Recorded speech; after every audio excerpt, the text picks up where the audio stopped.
సోరకాయ మసాలా కర్రీ సింపుల్గా ఎలా చేసుకోవాలో నేను ఇవాళ చూపిస్తాను మీకు. ముందుగా ఒక కడాయి తీసుకొని అందులో ఆయిల్ వేసి ఆయిల్ హీట్ అయిన తర్వాత 2 లేదా 3 ఎండుమిరపకాయలు, పోపు దినుసులు వేసి అవి బాగా ఫ్రై అయ్యాక కొన్ని ఆనియన్స్ వేయండి.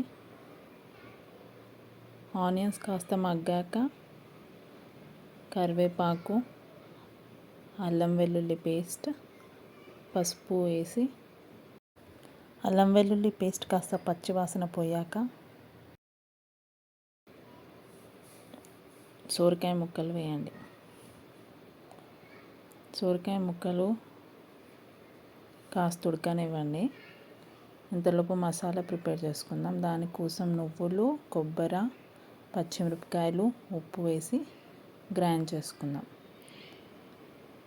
సోరకాయ ముక్కలు ఉడికాక ఈ పేస్ట్ అందులో వేసేసి కాసిన నీళ్ళు కూడా వేసేసి మూత పెట్టేసి 5 to 10 minutes దాన్ని లో ఫ్లేమ్ మీద ఉడికిద్దాం.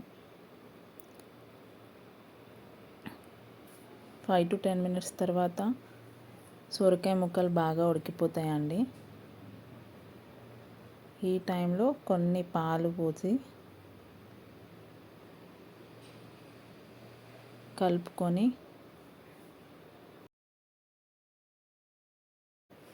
2 to 3 minutes ఉడికాక దాన్ని దింపేసి సర్వ్ చేసుకోండి.